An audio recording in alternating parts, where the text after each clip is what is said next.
Faut que je me souvienne. Après Piège nuptial, j'ai enchaîné sur... C'est le western, je crois, si je dis pas de bêtises. Ouais. Donc j'ai fait ce western chez Casterman, Rouge comme la neige. Une histoire dans le cadre du western, mais un peu plus dans un rythme polar. Et j'ai essayé d'inverser un petit peu les codes du western que moi je n'aime pas tellement à la base. Je suis pas très fan du truc un peu récurrent dans le western, le côté la vengeance, c'est-à-dire le héros qui subit dès le départ de l'histoire, en général il perd femme et enfant, et après il passe tout le film, enfin je parle du western cinéma, tout le film à se venger, et nous on jubile quand il finit par se venger. Je suis pas très fan de cette idée-là, donc là j'ai essayé d'inverser l'idée de la vengeance, c'est-à-dire que je me retrouve avec une héroïne qui, au lieu d'avoir envie de voir au bout d'une corde le type qui aurait sans doute enlevé sa fille, et ben là la situation fait qu'elle va être amenée à le faire évader et être poursuivie par le shérif, mais elle est là pour finalement quelque part le sauver parce que il lui a dit que sa fille n'était pas morte et que voilà, donc l'idée c'était d'inverser un petit peu le système du western un peu classique qu'on voit assez souvent. Ouais, sans doute, ouais. C'est vrai que je ne pose pas ces questions en ces termes, je me demande pas si j'ai les quotas qu'il faut. C'était dans l'histoire, c'était l'idéal, c'était que ce soit cette femme et qu'elle soit forte dans un univers extrêmement dur et que je pense que cette envie absolue de retrouver sa fille, je pense qu'il n'y avait qu'une femme qui pouvait accepter ce genre de deal, coûte que coûte, retrouver sa fille, même s'il fallait passer un pacte avec le diable. Non, je pense que quand j'ai commencé à y voir l'idée de cette histoire, c'était une évidence, ce serait par le biais d'une femme que ça passerait, et d'un enfant, parce qu'il y a aussi le grand frère de Abby, et lui il est un peu l'observateur de tout ça, c'est celui qui dessine dans son carnet, c'est un petit peu l'observateur de ce monde ultra violent. Parce que, à travers cette histoire, je voulais un peu parler aussi voilà, du fait que quand un pays, mais là c'est les États-Unis, mais j'aurais pu parler d'autres pays, j'aurais pu parler de la France, quand un pays se construit sur des actes de violence, la violence ressort toujours à un moment ou à un autre. Et là, dans cette histoire, je parle effectivement du massacre de Wounded Knee, où des Indiens se sont fait totalement massacrer parce que c'était à une époque où l'armée américaine avait très mal vécu le massacre c'était Custer quelques années auparavant, et il y avait un côté, donc ça c'est historiquement vrai, hein, donc il y avait un côté vengeance, et tout un tas d'Indiens, femmes et enfants, vieillards, se sont fait purement massacrer un jour alors qu'ils étaient transférés pour être amenés dans de nouvelles petites colonies, puisqu'on recoupait tous les clans indiens, on les regroupait et on les séparait pour en faire des gens beaucoup plus faciles à contrôler, quoi. Oui, bah ouais. Je m'étais mis comme objectif de me mettre dans la difficulté le plus possible. Donc pour être vraiment concentré sur mon travail au maximum, être vraiment pas à l'aise. Donc j'ai laissé tomber le côté pinceau dans lequel j'arrive à tricher suffisamment. Quand je dessine pas très bien, le pinceau j'arrive un petit peu à reprendre assez facilement, et donc là je me suis dit je vais aller dans le dessin. Et comme je pars du principe que je suis pas bon dessinateur, je me suis dit voilà, je vais avoir un maximum de handicap et il va falloir que et finalement j'ai pris un plaisir fou à dessiner au stylo bille, hein. Et j'ai repris goût au dessin, et le dessin a tendance à revenir dans mon travail beaucoup plus en avant qu'auparavant, où c'était plus le modelage par des touches d'encre, d'aquarelle, et voilà.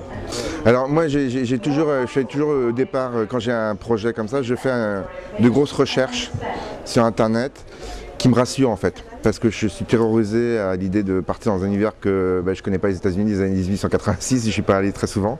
Et donc j'ai besoin de m'entourer de beaucoup de docs. Donc j'ai retrouvé une ville qui s'appelle Ouray, dans laquelle il y a beaucoup de westerns qui ont été tournés, notamment le dernier Cohen. À l'époque, quand j'avais fait western, c'était à peu près leur dernier film.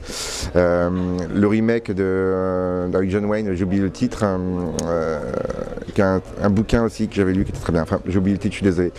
Et donc j'avais vu que ça se tournait dans cette ville qui est restée un peu comme d'origine. Mais j'ai aussi trouvé plein de photos de cette ville d'époque, donc là où il y a le procès. Alors l'intérieur, j'ai pas l'intérieur des salles, mais j'avais tout l'extérieur du tribunal. Donc il y a plein de choses comme ça. Puis après c'est de la bidouille, on a une partie de doc et puis une partie qui ça nous arrange pas la réalité, donc on transforme, on bidouille.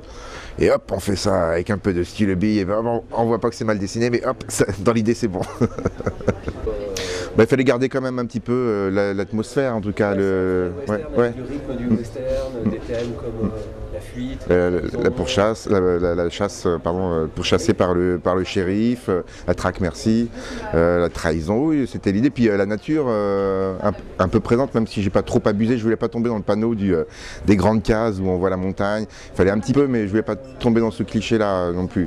Mais oui, la nature est très présente, elle fait partie, la neige fait partie aussi de l'histoire. Moi, je m'en sers toujours un petit peu des éléments comme ça, météorologiques, comme de manière un peu symbolique. Là, mon idée, c'était de montrer que le passé, on essaye de le recouvrir en réécrivant l'histoire, en disant... Woundini, par exemple, les Américains appelaient ça une bataille. Donc dans mon idée, la neige, elle recouvre un petit peu le passé, mais par contre quand on gratte en dessous, on se rend compte qu'il y a des taches de sang. Dans mon histoire, c'est un petit peu ça, et on se rend compte que c'est pas une bataille, c'est un massacre. Voilà, donc je me sers un petit peu des éléments météo ou de la nature pour symboliser des choses pour mon histoire. Quelle est la genèse? Ouais, c'est arrivé, en fait, moi j'étais justement à ce moment-là un petit peu en quête d'un nouveau projet. J'avais plein d'histoires, mais je ne savais pas quoi choisir dans une trentaine de scénarios possibles. Et puis c'est Rutsev qui me téléphone, qui me disent voilà, on a contacté, on s'est rencontrés, c'était Louis Delage, je crois, qui avait rencontré Pierre Lemaitre dans une soirée, et ils étaient tombés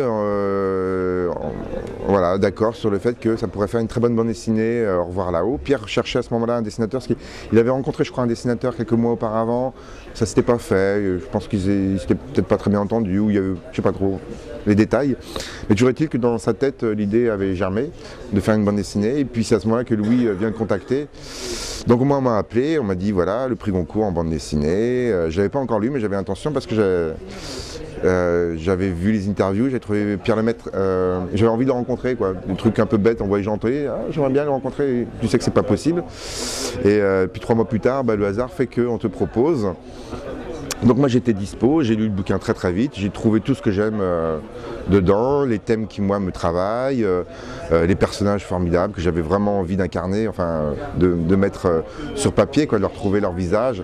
Donc j'ai dû le lire je crois que j'ai reçu le bouquin le vendredi, le lundi je donnais ma réponse positive, j'avais dévoré le bouquin dans le week-end. Et donc restait plus qu'à rencontrer Pierre, puis voir si ça matchait entre nous, c'était pas évident. Hein. Finalement l'entente a été paf, direct. Et puis voilà. Ah non, on a travaillé vraiment ensemble. Ouais. Non, il voulait faire l'adaptation. Je savais dès le départ. Ça, il y a quelques années, ça aurait été pour moi une clause de refus peut-être d'avoir l'auteur dans le projet ou qui chapeaute mon travail. Ça. Mais là, ce coup-ci, vraiment, j'avais un bon feeling avec Pierre. D'abord, juste comme ça instinctif en le voyant en interview, et puis après la rencontre. Mais bon, je savais qu'il voulait s'en occuper. Mais lui, il voulait travailler avec un auteur de bande dessinée, il ne voulait pas travailler avec un dessinateur. C'est-à-dire qu'il voulait que ce soit quelqu'un qui connaisse les codes d'écriture, quelqu'un qui est habitué à écrire des scénarios, parce qu'il partait du principe que lui ne connaissait pas le langage bande dessinée, c'est pas un lecteur de bande dessinée, en tout cas pas depuis très longtemps. Donc il voulait travailler avec quelqu'un qui était capable de chapeauter éventuellement. Donc je lui ai donné mes quelques codes moi que j'ai dans la bande dessinée, qu'il a intégré très vite sur des systèmes de... Moi, j'ai besoin qu'une scène se termine en bas de page droite pour qu'on tourne et qu'on change de scène, ce genre de bêtises, quoi. Et puis on a discuté sur ce qu'il fallait, selon nous, garder dans cette histoire, dans ce roman, et puis forcément tout ce qu'il fallait oublier, puisque 700 pages de roman en bande dessinée, même si on a 160 pages, forcément on coupe beaucoup dans le texte. On est tombé très vite d'accord. Il a fait un premier découpage texte, que j'ai commencé à mettre en image, découpage storyboard. Et puis après, à partir de ce moment-là, on a un peu oublié le bouquin, quoi. On avait un nouveau bouquin, il fallait trouver le bon rythme. Donc on a changé des scènes. Quand moi je bloquais sur un truc que j'arrivais pas à dessiner, on trouvait une solution pour que le texte ou que la mise en scène me permette de le dessiner plus facilement. Ou inversement, quand il bloquait sur un texte, moi je disais peut-être que si je fais juste ce dessin-là, ça peut suffire, et pof. Non, c'est super facile. Dans le travail, non, pour moi c'est exactement la même chose, dans le sens où je raconte une histoire, il faut que ça soit clair pour le lecteur, qu'il y ait des émotions, qu'il y ait des choses, en fait tout ce qui me plaît. Moi j'aime beaucoup aussi quand il y a plusieurs niveaux de lecture, quand il y a des thèmes qui me travaillent, qui sont présents sur l'identité, ce genre de choses. Après que ce soit moi qui ai écrit l'histoire ou quelqu'un d'autre, peu importe, moi à partir du moment où l'histoire me plaît, j'ai juste envie de la mettre en image. Le seul truc, c'est que quand j'écris une histoire, je n'ai aucune idée de la qualité du truc. C'est-à-dire que le doute, il est à tout niveau. Quand j'adapte un bouquin, j'ai au moins une certitude, c'est que j'ai aimé ce bouquin, je sais qu'il fonctionne. Là, j'ai quand même un poids en moins, c'est que je sais que le scénario fonctionne. Le seul truc, c'est de ne pas le gâcher, pas de louper la mécanique, qui fait que Shutter Island, par exemple, je savais qu'il y avait une mécanique assez indispensable à ne pas louper. Si je me loupais, toute l'histoire pouvait s'écrouler. Il y avait quand même une sorte de suspense ou de mécanique, de mystère et tout ça. Donc si je me plantais, c'était foutu. Donc voilà, le seul truc, c'est de ne pas se planter. Mais je savais que l'histoire était béton, quoi. Donc j'étais tranquille. Quand j'écris un truc, là, le projet sur lequel je suis en train de travailler, je suis plein de doutes sur est-ce que ça fonctionne, est-ce qu'il n'y a pas quelqu'un qui va arriver un jour en dédicace en me disant bah oui, mais si ce personnage il fait ça, tout ça, ça pue. Ah oui, c'est ma crainte, donc c'est pour ça que je compte beaucoup sur les éditeurs ou ma femme. Est-ce que tu l'as déjà eu ça? Pas encore, pas encore. Ah, parce qu'on n'est pas à l'abri de passer complètement à côté d'un truc. Des fois, moi je vois des séries télé, il y a plein qui sont excellentes, puis de temps en temps il y en a une qui arrive, tu dis bah oui, mais s'il fait ça ou ça, c'est pas possible. Et hop, tout d'un coup, tout s'écroule, on n'est plus du tout dans l'histoire, on regarde un espèce de spectacle sans intérêt. C'est un détail. Alors moi je suis peut-être obsédé de ce genre de détails qui foutent tout en l'air, il y a des gens peut-être qui s'en foutent un peu plus, mais c'est vrai que comme c'est devenu mon métier quand même d'écrire les scénarios, je suis un spectateur un peu emmerdant, je pense. Une série, je pige très vite où on veut me... Alors les séries bateaux américaines, là, c'est en 5 minutes je comprends qui est le coupable, il suffit d'avoir un plan ou un personnage qui a rien à foutre là, en général, qui est un peu présent, tu dis ah bah c'est bon, c'est lui. Mais bon, heureusement qu'il y a des séries de bien meilleure qualité aujourd'hui où on ne sait pas où on nous emmène et là c'est un vrai plaisir. Alors moi je ne suis pas un assez grand lecteur de bande dessinée pour avoir un vrai jugement. D'un point de vue graphique, où je trouve que le niveau est quand même... Enfin, c'est aussi en fonction de mes goûts. C'est vrai que moi je ne suis pas un grand fan de la bande dessinée classique, franco-belge de base, je ne suis pas très connaisseur, donc ça m'a jamais énormément parlé. Ça n'empêche que j'ai beaucoup de respect pour tous ces grands dessinateurs, mais d'un point de vue émotionnel, ça ne me parle pas plus que ça. Mais je trouve qu'aujourd'hui, il y a plein de petits jeunes qui débarquent de nulle part, des plus confirmés. Il y a vraiment un univers graphique d'une richesse énorme, je trouve, dans la bande dessinée. Après, est-ce que le scénario suit à chaque fois? Comme je ne dis pas, je peux pas le dire, alors, j'ai pas une grande mémoire des noms, mais quand je vois le travail d'un Benjamin Flao, je vois des dessins, là, j'ai pas les noms des gens, mais il y a plein de gens, c'est vraiment épatant ce qu'ils font. Non, je trouve que vraiment, il y a une grosse qualité. Après, scénaristiquement parlant, j'ai pas d'avis plus précis, hélas. J'ai beaucoup de romans quand j'ai un peu de temps. Je regarde un peu de séries parce que j'ai un tel retard. Pendant des années, je culpabilisais de regarder des séries, il fallait que je travaille. Et si je regarde une série, j'ai l'impression de glander. Jusqu'à ce que j'admette qu'en fait, que ça fait partie de mon travail, que l'inspiration vient aussi du travail des autres. Et là où des fois j'ai un peu peur quand je lis une bande dessinée, c'est d'être influencé par le travail de quelqu'un. Par exemple, quand j'ai ouvert un livre de Pedrosa, de Rabaté, Chabouté, je vois leurs dessins, je dis ah, putain, c'est eux qui ont raison, ça c'est vachement bien, est-ce que je suis capable de faire ça? Et en fait, il y a toute une période où je me perds, je suis très influencé par le travail des autres, qui n'est pas mon travail. Du coup, j'essaye de comprendre comment ils fonctionnent, mais ce que je fais, ça vient pas de moi, donc ça n'a aucun intérêt. Donc c'est pour ça que j'essaye de pas trop regarder parce que ça peut me perturber plus qu'autre chose, de voir. Déjà, je n'ai pas une très grande confiance en moi, mais quand je vois la qualité du travail des autres, ça peut me détruire assez profondément. Donc je regarde un peu de loin, j'essaie de pas trop m'approcher du travail des autres. Ça peut être un peu des fois perturbant. Mais je suis complètement inconscient, je crois, je me fiche complètement de la renommée du bouquin. J'ai un enthousiasme de gamin quand par exemple, chez Shutter Island, quand j'ai vu l'opportunité avec Rivage Noir de faire ce bouquin que j'avais lu quelques années auparavant et c'était l'histoire que j'aurais rêvé d'écrire. D'un coup j'ai l'opportunité et je réfléchis pas au fait que oh là là, c'est extrêmement casse-gueule et tu vas être attendu peut-être au tournant, tu peux que décevoir les gens. Je me pose pas la question, j'y vais. Prix Goncourt, c'est vrai, les gens me disent mais Prix Goncourt, mais ça me parle pas du tout, ça. C'est ouais, et puis c'est tant mieux pour l'auteur, tant mieux pour Pierre. Mais pour moi ça change rien, c'est une histoire à raconter et des personnages à défendre. Oui, mais en même temps c'est un peu naïf parce qu'effectivement oui, il y a une lumière bien plus forte sur ce genre de roman, mais ouais, j'ai un côté peut-être un peu gamin inconscient. Quand je vois un super Playmobil, j'ai envie de jouer avec et après on me dit qu'il est plaqué or et que je l'ai perdu dans le sable. Oui, c'est vrai qu'on m'a déjà sorti ça, le côté la famille est importante, mais moi j'avais pas l'impression que je travaillais là-dessus, ça me parle pas du tout. L'identité, oui, c'est un truc j'ai identifié, si je puis dire, ce thème un jour, j'ai compris de ce qui m'obsédait. Quand j'ai commencé à faire un peu le point sur mes histoires, j'ai vu ce qui m'obsédait, pourquoi certains romans me plaisent et d'autres pas. Et les thèmes d'identité, c'est pas central non plus dans Au revoir là-haut, mais ce personnage d'Edouard, j'avais très envie de dessiner pour juste pas comprendre, c'est pas le terme, mais d'accompagner ce personnage qui est un jeune homme brillant, drôle, qui aime la vie, qui aime la peinture nouvelle, même si ça désole un peu son père, qui est quelqu'un de plus rigoureux, et il vient donc d'une bonne famille. Il se retrouve dans les tranchées, c'est la fin de la guerre, tout va bien pour lui, il va s'en sortir, et puis presque dernier instant de la guerre, il se prend une balle qui lui enlève la mâchoire. Et à partir de ce moment-là, c'est plus le même personnage.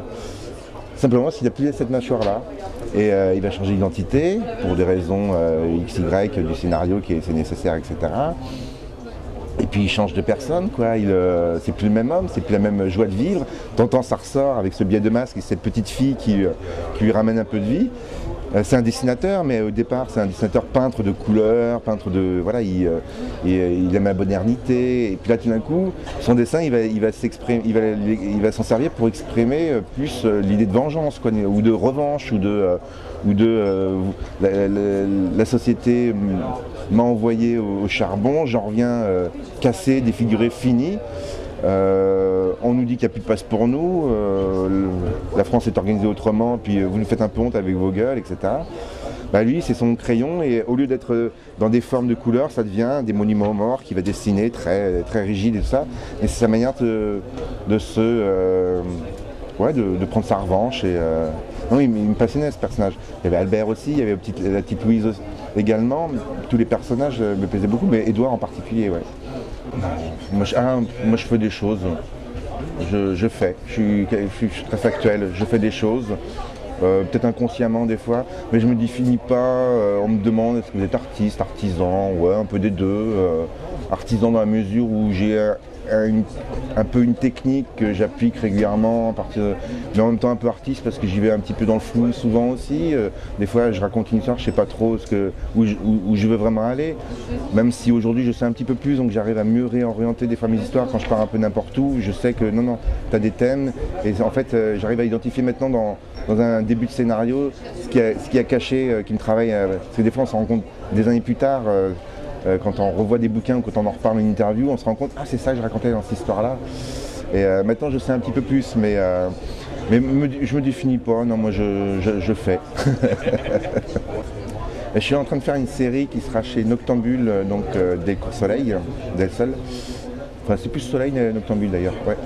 Avec donc Clotilde Vu, que je connais depuis des années. Ça fait des années qu'on travaille ensemble. Et voilà.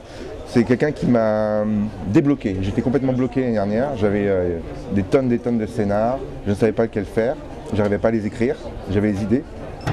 Et on a déjeuné un jour. J'ai commencé à lui raconter quelques histoires. Et tout de suite, elle m'a dit, alors celle-là en premier, celle-là en deuxième, celle-là en troisième. Mais elle m'a dit pourquoi elle aimait. Ça m'a complètement débloqué. Je suis rentré chez moi.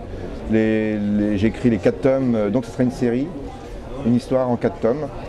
De 72 pages à chaque fois. Et l'idée, c'est d'avoir des saisons, c'est-à-dire là sera la saison 1, un peu comme True Detective, ce genre d'univers-là. La saison 1, 4 tomes d'une histoire. Saison 2, j'espère arriver à l'écrire, 4 tomes de seconde histoire. C'est un polar ? C'est plutôt sombre. Je peux essayer de pitcher, je suis pas bon à ce jeu-là, mais en gros, c'est de nos jours un homme qui est en prison, un mec d'une bonne 60aine d'années, biker, barbu, tatoué de tous les côtés. Visiblement assez dangereux, et il rencontre en prison une jeune de psy qui est là pour faire son bilan psychologique, pour savoir, en vue du procès, pour déterminer s'il était responsable de ses actes, parce qu'il affirme avoir tué son collègue, et qu'il est coupable, et qu'il mérite la peine de mort. Et elle veut en savoir un petit peu plus, et elle va l'amener à parler, et il va raconter son parcours depuis les années 60, donc quand il avait 20 ans, comment il s'est fait un petit peu piéger par les FBI à l'époque, qui s'est retrouvé un peu malgré lui un jeune agent infiltré. Il va infiltrer les groupes gauchistes entre guillemets de Los Angeles, des jeunes étudiants, dans le but de les manipuler et de les détruire en quelque sorte. C'est c'est COINTELPRO, c'est comme ça que le FBI avait imaginé se débarrasser des gauchistes de l'époque. Donc après, ça avec les années 110, avec les bikers, c'est là où il va avoir tous ces tatouages. À chaque fois il a un feat, c'est quelqu'un qui n'a pas d'identité, justement, puisqu'à chaque fois il s'en crée une nouvelle. Ça s'appellera Nobody. Il y a aussi un jeu de mots sur le fait que Nobody, ça veut dire personne, mais ça veut dire aussi pas de corps, parce que l'idée qu'il n'y ait pas de corps dans son parcours personnel, c'est très présent. Quelqu'un qui du coup ne fait pas de deuil, enfin voilà, quelqu'un qui a du mal à avancer. Donc on va voir les années 110, 80, 2000, et voilà, jusqu'au dénouement final où normalement, si je me suis bien débrouillé, je devrais vous mettre une claque dans la figure. Mais bon, voilà, j'espère en tout cas. Mais en tout bien tout honneur, hein, gentiment.